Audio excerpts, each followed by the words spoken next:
Legislative District 19 State House. She is in a contested primary. Cheryl's the mom of triplets. Oh, God bless her, right? Cheryl is a true conservative. She's pro-life, she's pro-border, she's pro-family, she's pro-school, she's pro-children. She's pro-United Republicans for Arizona. And the most important thing I can also say for me is that Cheryl Caswell is my friend. And so, I know that once a year or two ago, we had a little joke going on about the fact that we were these particular people called Thelma and Louise. But Cheryl Caswell is Cheryl Caswell, and Eileen Wilson is Eileen Wilson. But we are together as partners, helping each other politically, whether it be through clubs, through the counties, through wherever. But together, we have not abandoned each other. We work together as a team, and I'm working now as a team for Cheryl. And it gives me great honor and great pleasure to introduce to you our next State House representative, my friend, Cheryl Caswell.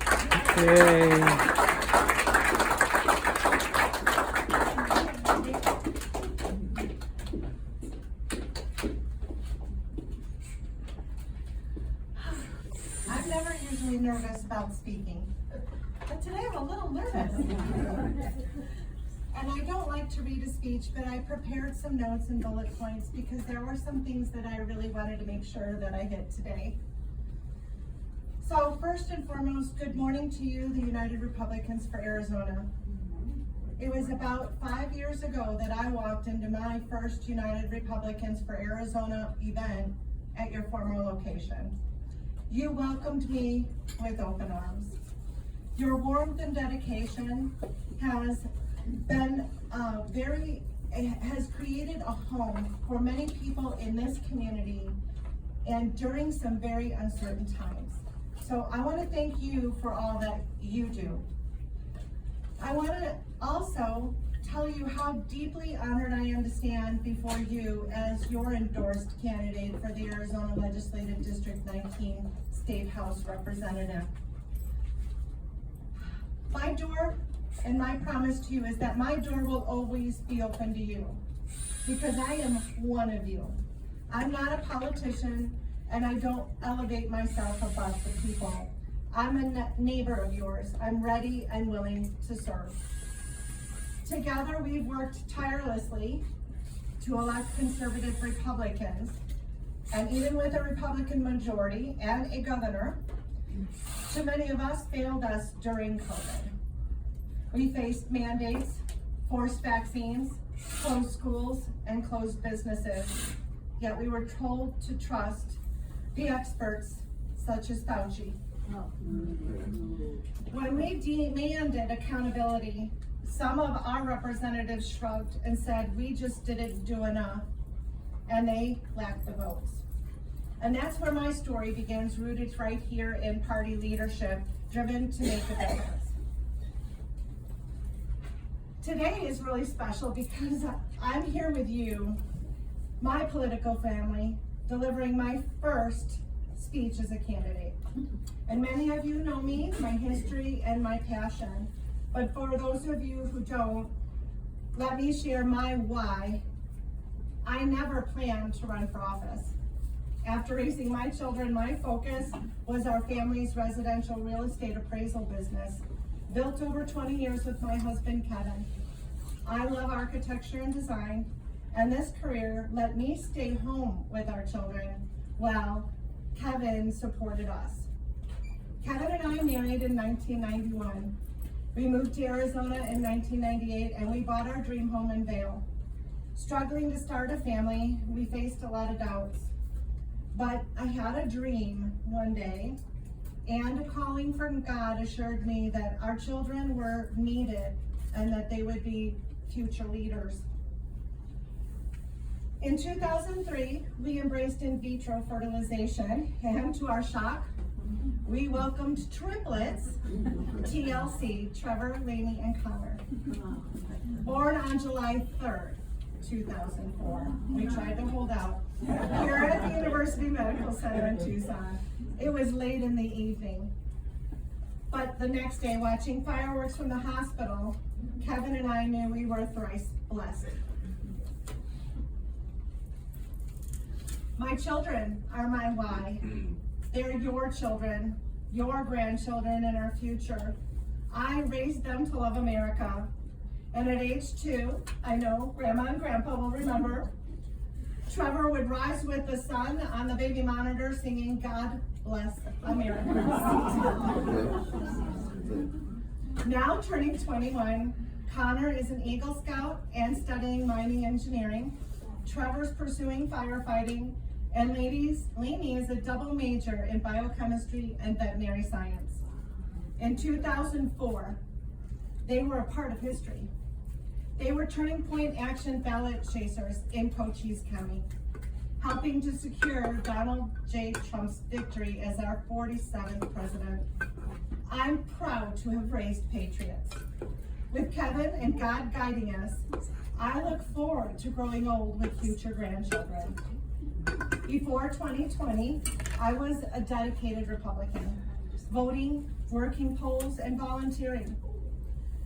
But I grew frustrated because many of our Republicans were not supporting our President, Trump. I became a precinct committeeman. I joined Tucson Trump MAGA, and I was elected 3rd vice chairman of the Pima County Republican Party. And despite all the challenges, I earned the 2020 Arizona GOP Precinct Committeeman Rookie of the Year Award, and I registered countless voters. After 2022, our legislative district became a grassroots powerhouse, hosting events, registering voters, and educating our community. This campaign is for you, our voters, our community. We deserve representatives who stand with the people, not above them. I'm running to protect your individual freedoms, fight for our values, and ensure that America's bright future for our children and grandchildren is here for them. Together, we will build a united Arizona. As your State House representative, I will fight for secure borders and election integrity to protect Arizona's future. I will fight for our children to have good education, free from radical agendas, and I will protect women's sports. I will fight to end DEI in our state, and I will protect school choice. I will fight additional tax increases and ensure balanced state budgets. I will work for you, the people of Legislative District 19. As Eileen had stated, I am a clean elections candidate. Clean elections is a already funded source of monies for candidates running for office. There is nothing that the taxpayers are doing to fund that except through the fines that are collected in this state. The money exists and is already in an account waiting to disperse to candidates. It's about time we utilize those funds to run citizen candidates with conservative values and not allow those funds to be always used by an opposing force. Running a clean elections campaign causes a lot of work. So let's talk about our legislative district. There are candidates running and announcing in many legislative districts, but our legislative district happens to cover 1/3 of our state. Wow. There are 15 counties in Arizona, and our legislative district encompasses 5 of those counties. So some candidates may be running a legislative district race that is centered just in Tucson or Pima County and a much smaller area, but they have a greater population. So our rural community requires me to do a lot of travel.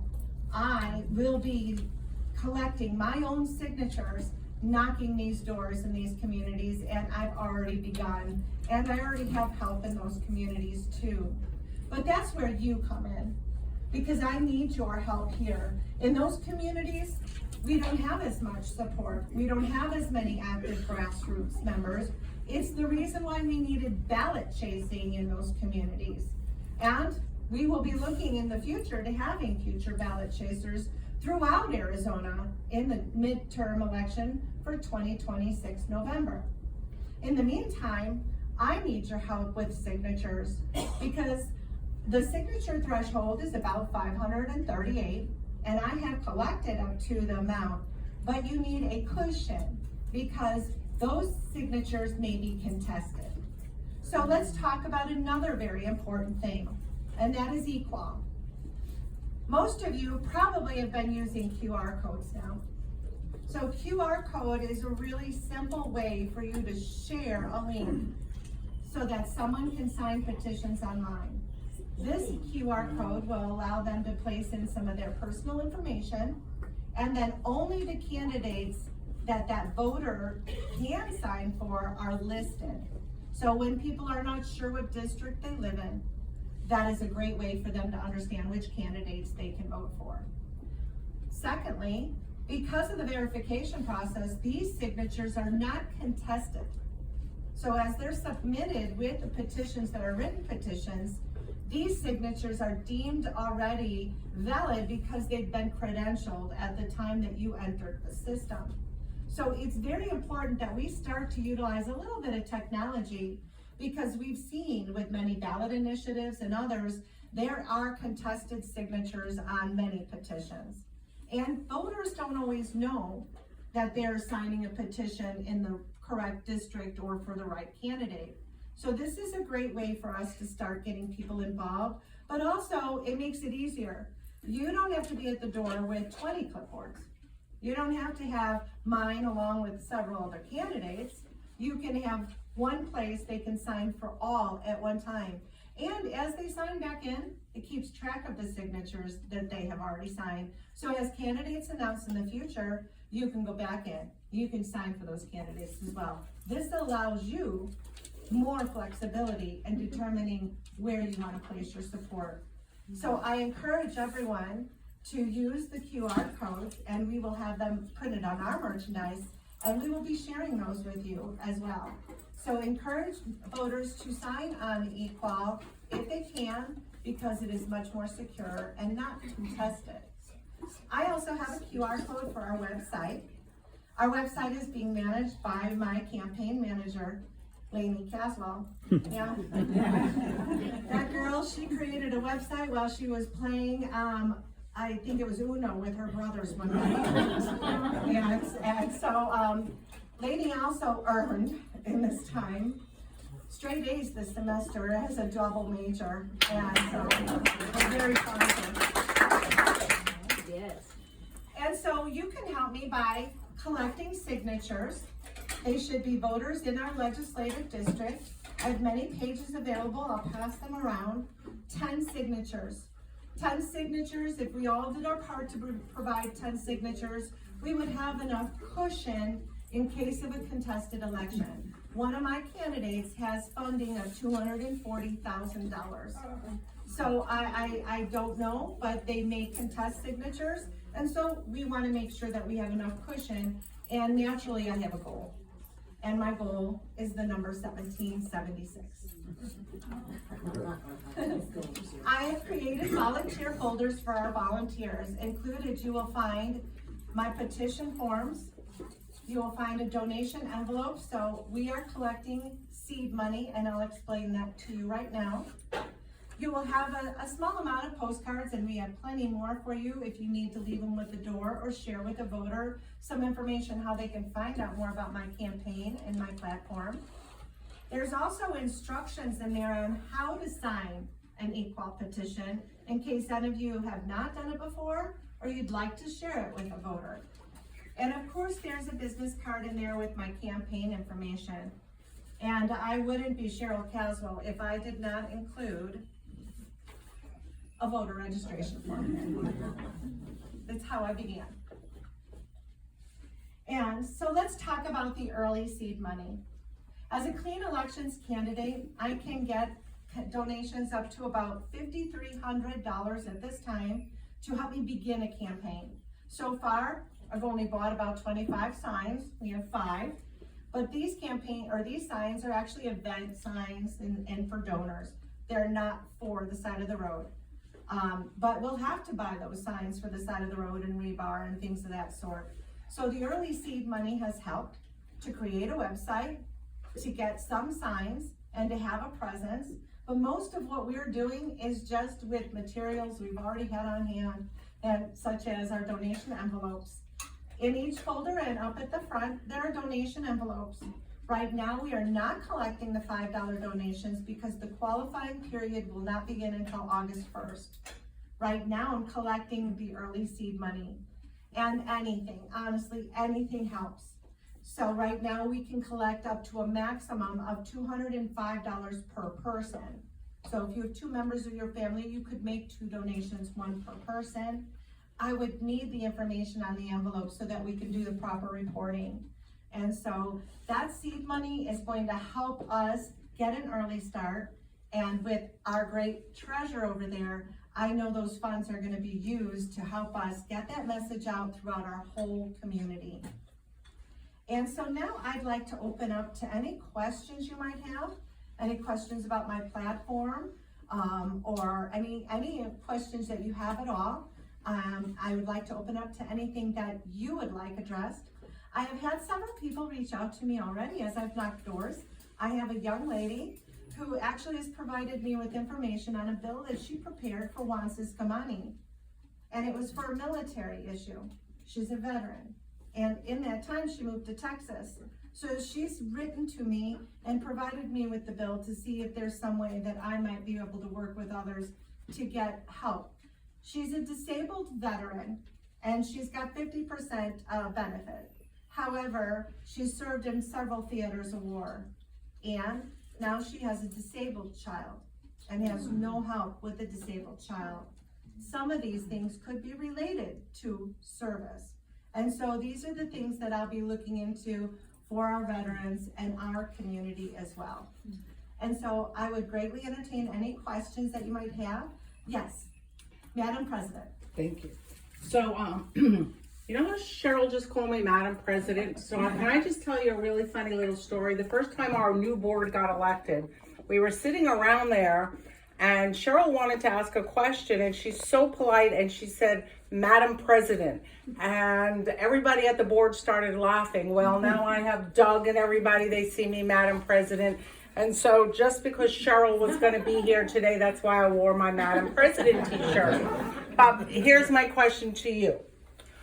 Currently, I have found it very hard and almost extremely difficult to get a hold early on of our representatives or any representatives in our great state of Arizona when I'm interested in writing a bill. And once they get there and they start going in early November, December, they already have the bills that they know they're going to write and they never reach out to their voters in their area. How will you differ to make yourself available that you can speak with those that you represent and listen to them about bills that they think they would like you to try and get passed? So that's a very important question because many of our representatives are already, once elected and seated, have bills that they're already presenting and moving through the process, right? And so many of those bills you've not even had an opportunity to provide any input. Town hall meetings in our community should be the norm. And over time, our representatives have been less visible in our district. I have rarely seen our senator, state senator in Pima County talking to us. And so and about these issues before they are actually in the next session.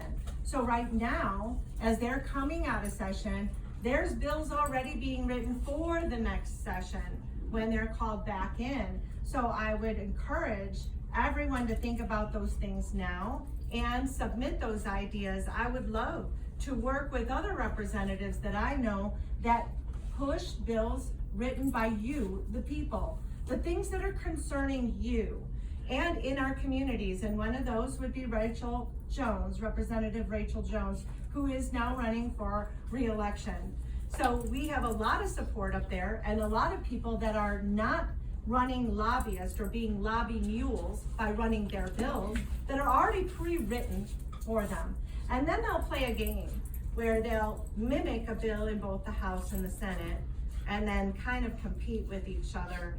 And sometimes that's very good to get a better bill, but other times it's a game. So in our water and in the Scottsdale water, you know, we had competing bills like that. It was more of a power struggle and control struggle over whose bill was gonna be the one that made it through. So those are very important issues.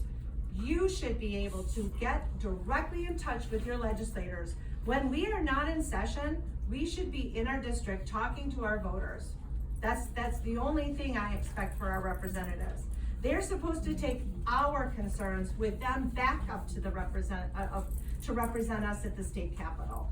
And too often, we don't have that representation here. And in fact, I want you to know when I said that my welcome mat is open for you, is that is your house. I don't need to invite you. I invite you now, anytime. In fact, I'll get a carpool for you if you need it. But that is one of the things too, you know, representatives are not inviting their constituents to come up and become part of the process. And if you're writing a bill, there would be nothing more than my honor to have those that wrote that bill, that support that bill, to be there as that bill is moved through and voted upon there at the state capitol. So I'll call upon you, once we move through that process, to come back up to that state capitol and support me there as we move that business through the state capitol. But it's super important. You all have the opportunity to write law and work together. And I know Madam President has held bill writing meetings specifically for representatives for that purpose. And she has experience writing those bills. So if you need guidance or assistance, I know that she would be there to help you with that and direct you in the right manner. And that's our job, once we receive that information, is to also assist you. Just as your chairman, it was my job to assist you to get the business you felt, you know, ready for, to get that done and implemented. Thank you. Thank you, Cheryl. Is there more on that? Yes, Jim. How many incumbents are running for these two seats? So, well, that's important, Jim. I'd like to give you some information on the timeline because I'm actually receiving emails from voters in other communities that haven't been involved as much as you are. You are really a very educated and knowledgeable group. But there's lots of people in our community that haven't paid attention. So I entered the race before all the incumbents had entered the race. I entered the race in February, and at that time, Lupe Diaz, our current House representative, had filed for the Senate. So as an incumbent, he moved from House into the Senate race, and he filed in January. The incumbent the incumbent senator moved down to the House, David Gowan. So at the time I registered or filed my campaign, then Lupe Diaz was running for Senate and David Gowan was running for House. There was an open House seat that an incumbent was not running. There was another candidate who had filed a statement of interest named Brian Huggard, but I have not met him. I'm trying to reach out to him, and no one really has any idea of who the gentleman is. So there are 4 in the race, and that would be incumbent David Gowan, incumbent Lupe Diaz, yours truly, Cheryl Caswell, and then the other gentleman, Brian Huggard. So the top 2 vote getters in the primary will then run in the general election? Yes, sir. Yes, sir. So I have a large hill to climb. I actually put some voter stats together. I'm a paper person. I'm a door knocker, so. Just to give you an idea of some of the information for our legislative district. There are 96 precincts in our whole LD. I intend to knock in every one of them if I can. Cochise has 48 precincts. Graham has 21, Pima has 16, Greenlee has 6, and Santa Cruz has 3. The total population is 230,000, and of that, 183,000 are of voting age. there are 146,000 registered voters. Of those registered voters, 43% are Republican, 23% are Democrat, and 32% are other. So at this point, I have a lot of work to do. Currently, the voters stack up as Republicans. Cochise County Republican voters, 31,500. Pima County Republican voters, 21,200. Graham County, 10,800. Santa Cruz, 976. Greenlee, 1,934. So that's approximately 68,000 voters that I need to try to reach. So I need your help in Pima County. Now I have put together Sign Up Genius, and I have placed that in an email to many of you. We can share that. I am adding walking days as I get through my calendar. Specific days that I've outlined to come and walk with you. Other days, it doesn't mean I'm not walking, I just may be in the other communities working myself there too. So those are dates that I'd be willing to come and walk with you. And I thank you to Betty Thompson, because I know that we've been out there walking many, many nights. So we've had a lot of fun. We've met a lot of her neighbors, and it seems to be right around that dinner hour. It's really warm, but most people are home. I will say this, come August, I would love to walk more here in Pima, because I know that you guys are walking your precincts, because we'll need to collect those $5 donations. And also the house parties would be a great help, because what we could do is we could leaflet ahead of time and let them know that there's gonna be a house party to any of the voters that you would like, and invite them to such a house party. So that way they can hear my platform right there in their precinct. And I had a note on that. If you have not downloaded a Turning Point Action app, you can utilize that, or Madam President can help you with voter data in your precinct. She can help you with the new voter list. She's obtained the information from our state GOP, so she has the ability to help you with walk lists. You can also, wherever you are in the LD, if you don't have your walk list with you, or you have your petition page, you can always pull up the app, Help Knock Doors, and click on the green button, Voters Near Me. It will bring up the first 15 Republicans closest to you, wherever you are, even in Wisconsin. How do you know that? Because I was one of those ballot chasers chasing the Supreme Court ballot in Wisconsin early in March, to try to make sure that we can help that swing state as well. So let's address some of the issues we've had. There is a fight. There is a divide in the party. And one of those things I would have to say is a MAGA, and maybe the way things have always been done, crowd. And so we're experiencing this across the nation. You have to support the candidates you believe in. The reason why I chose to run for a clean elections candidate is because I want you to donate any extra money you have to elect Andy Biggs, to get Alex Kalodin. Because as hard as I work in these 5 counties, which I'm willing to do the work and knock the doors for, any of the bills that we pass will be vetoed by anyone else and not allowed to come to fruition. So all this hard work would be for naught if we have to continue to work against a Democrat governor that is gonna veto many good bills. So what we have to do is make sure that we're supporting them. So I didn't want to take those funds that should be going there, because I need a good governor. And that's what I'm fighting for. I'm fighting to make sure once in place, he has good legislation that addresses the things you've been concerned about right here in the state, the things that have affected your everyday living right here in Arizona. It's Arizona first on an America First platform. Is there other questions I can address? And to finish that up, Jim, after filing, 4 days later, Lupe Diaz jumped down in the race to run against me, and Gail Griffin entered the Senate race. Oh, you're kidding. So, Ooh. that is how that happened, but I mean, the facts are the facts, the filings are there. I did not intend to run as an incumbent, but I will tell you this, most of you know me because you've seen me for 5 years grow right here in this space. And that is, first, I never intended to be a candidate, but if I did, it would be right here where I am.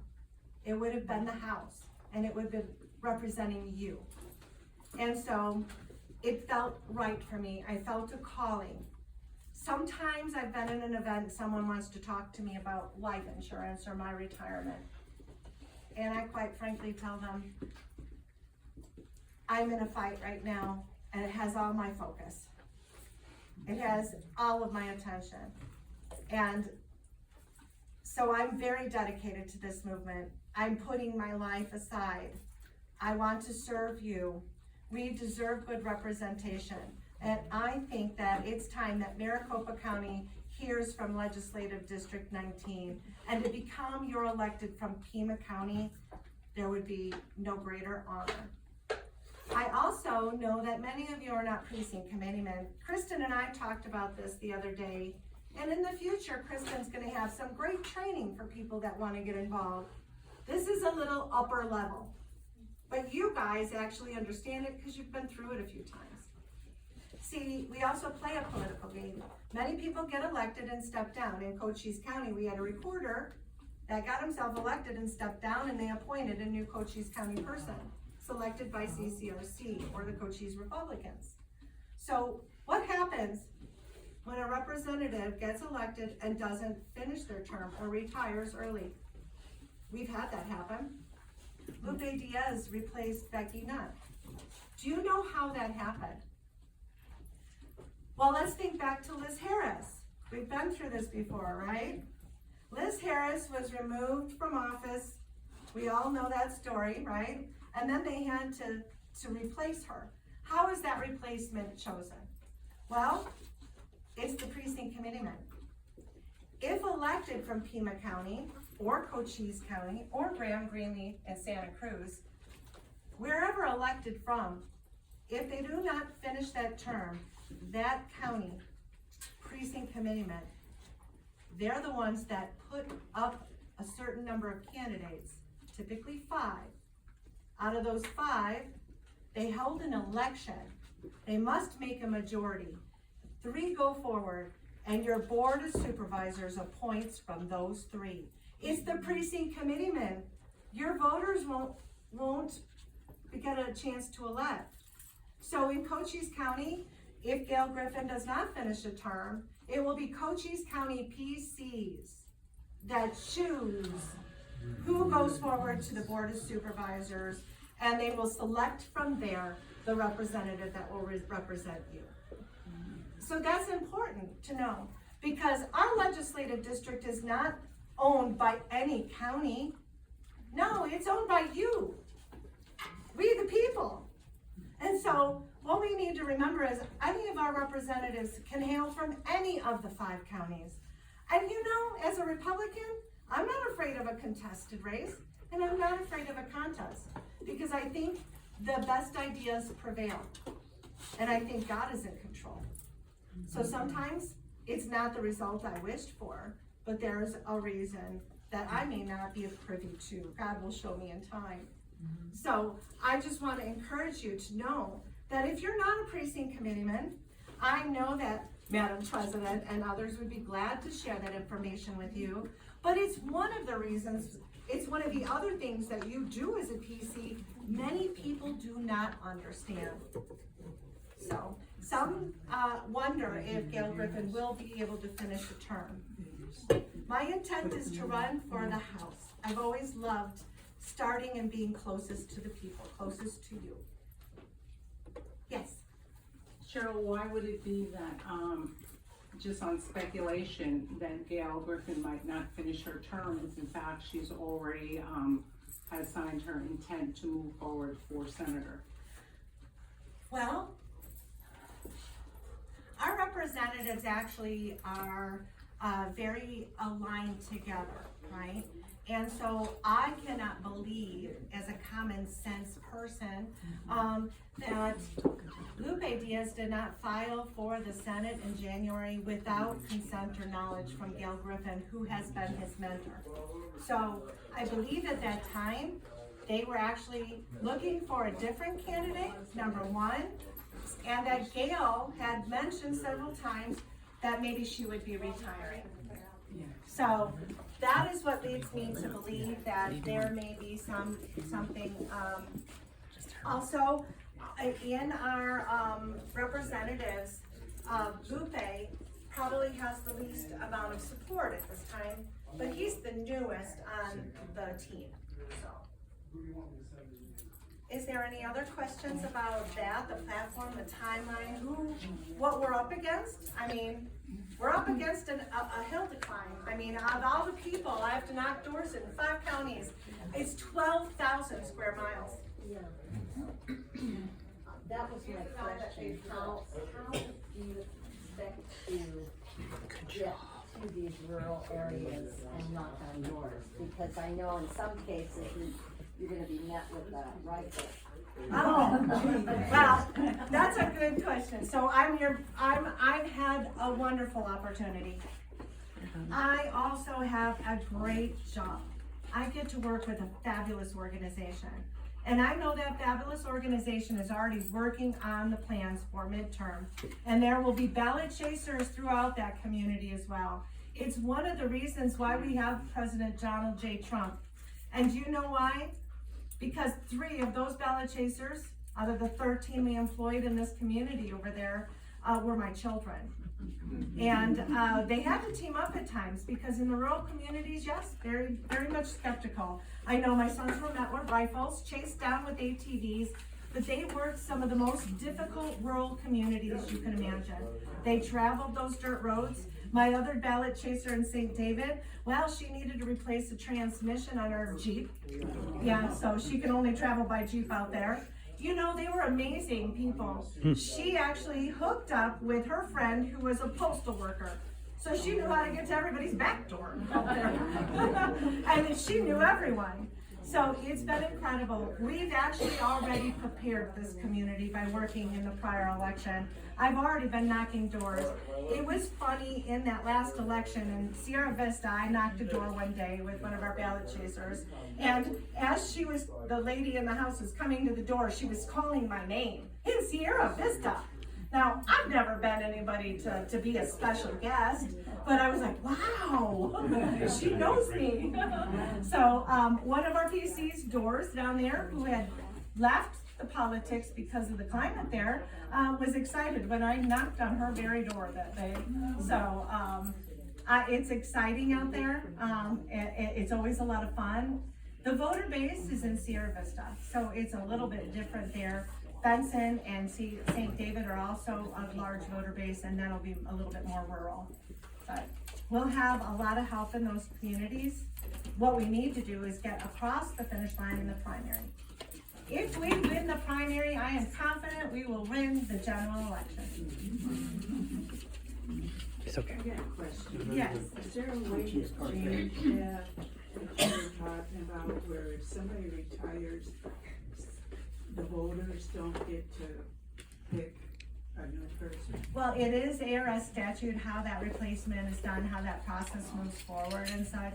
So there's a lot of ARSs, you know, that give authority through the Board of Supervisors. So actually, a lot of that will be also run by the state party. So the state party steps in to help that facilitate that process. So that would be a lot of work to do, yes. But that's not uncommon. I mean, it's happened. Becky Nutt, you know, the Cochise reporter. You know, it happens often. What I felt very difficult. Let's take Liz Harris's case. You know, it was a representative that removed her from office. It was an ethics committee. She wasn't recalled by her own voters or anything. What I really think would harmed her too is, unfortunately, her PCs in her LD put her up as one of the 3 to the Board of Supervisors. So they re-elected her again, didn't they? It was her board of supervisors that chose Willoughby over Harris. So she was still elected by her representatives and in her body. But Liz Harris had a larger draw than that. Actually, Liz Harris attracted a lot of independents. And as an independent voter, you don't have a voice in that now. That's another thing you can talk to your friends and family about. As an independent voter, you are not allowed to participate in that process because that person was either a Republican or Democrat, and it'll be that party and the PC body that will elect. So her independent voters didn't even get a chance to even participate in that process. So that's a shame. Now, recalls are very difficult, but I know that recently in Mesa, there was a successful recall of someone that was supporting, the Harris-Walz campaign as a Republican. So, she's been held accountable. She was recalled because she's not supporting, removing men from sports and addressing the issues locally in her community. Her voters were very upset with her. They've recalled her with over 5,000 signatures. And that just happened, so there will be an election in Mesa over that. But a recall is very difficult. But to have our representatives act against the voters' interest, and then yet still have that body vote for Liz Harris and put her up as one of the candidates to select from, tells you a lot.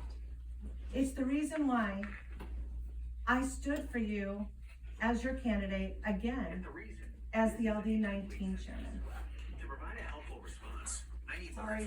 Sorry. Oh, no, not at all. Is there any other question? Yes.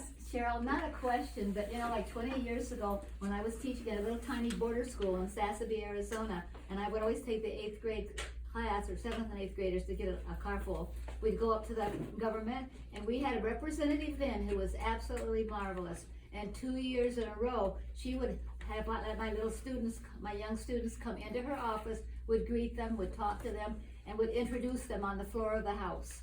And what a thrill for them for a lifetime.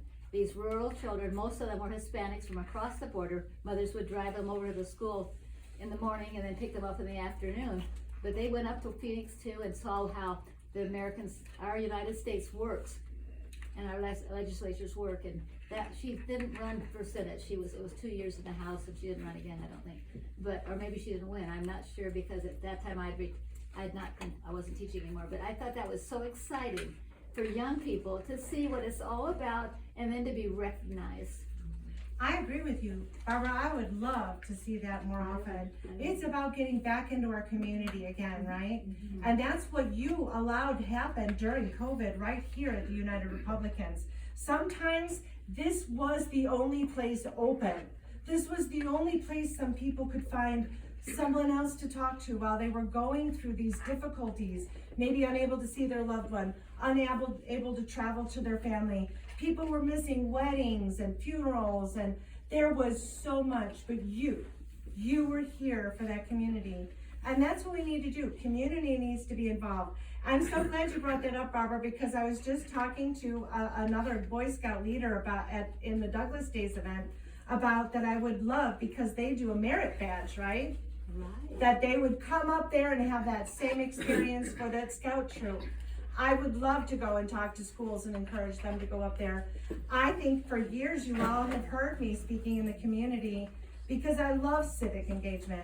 I love to teach people about and educate them about elections and about what they should be doing as a citizen. So I would love to bring them up to the Capitol so they could see all of our history, of our state.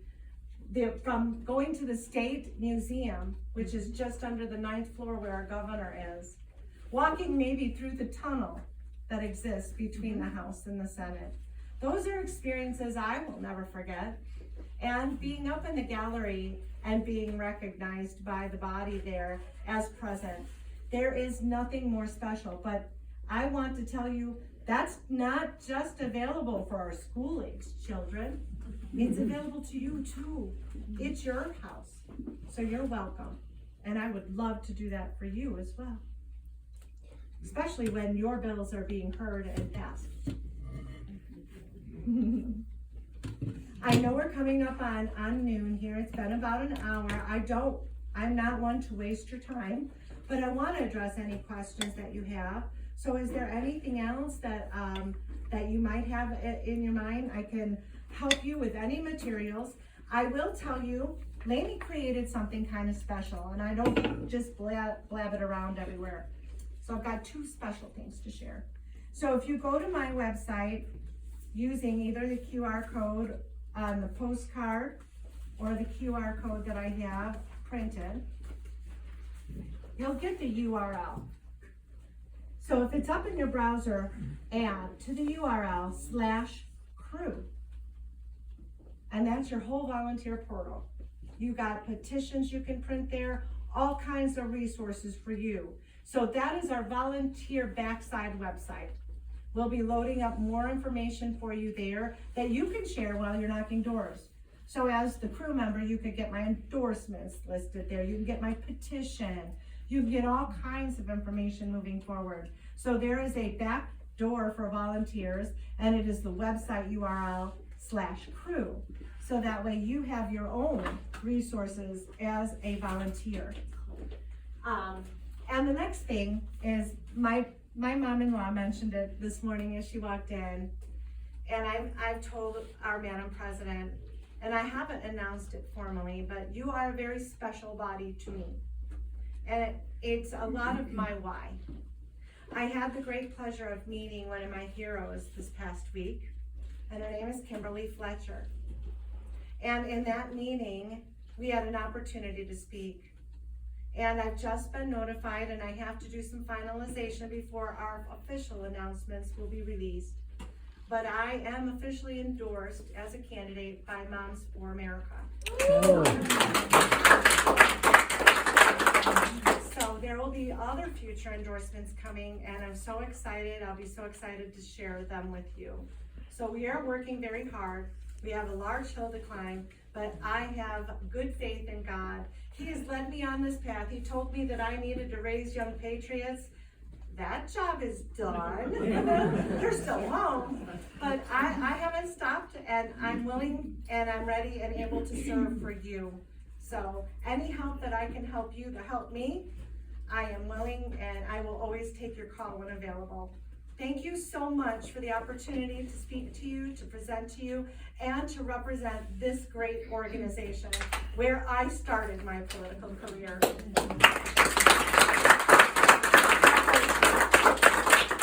Before everybody leaves, we are